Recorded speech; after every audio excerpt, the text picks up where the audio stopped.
வேண்டாம் போனா நீ ரெண்டு சாப்பிடு. அதிகமா இருக்குன்னா அவங்க அம்மா அப்பா எல்லாரும் இதெல்லாம் ஒன்றும் வந்து நாளைக்கு சாப்பிடலாம். ஒரே நாள் சாப்பிட்றா நினைக்கலாம்.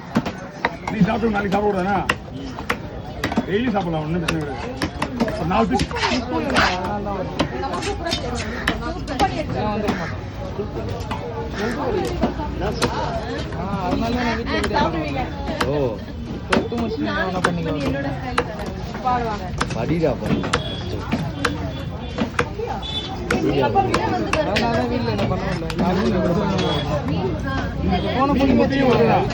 மீனோட சேர்த்து மீன் எப்படி வருது அதே மாதிரி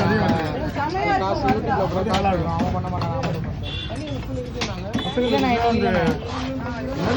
எப்படி அந்த முட்டைங்கன்னா ஒரே மாதிரி சாப்பிட நல்லா இருக்கும். இல்லையா செகண்ட் மந்த்ல இருந்து எல்லாமே இருக்கும்.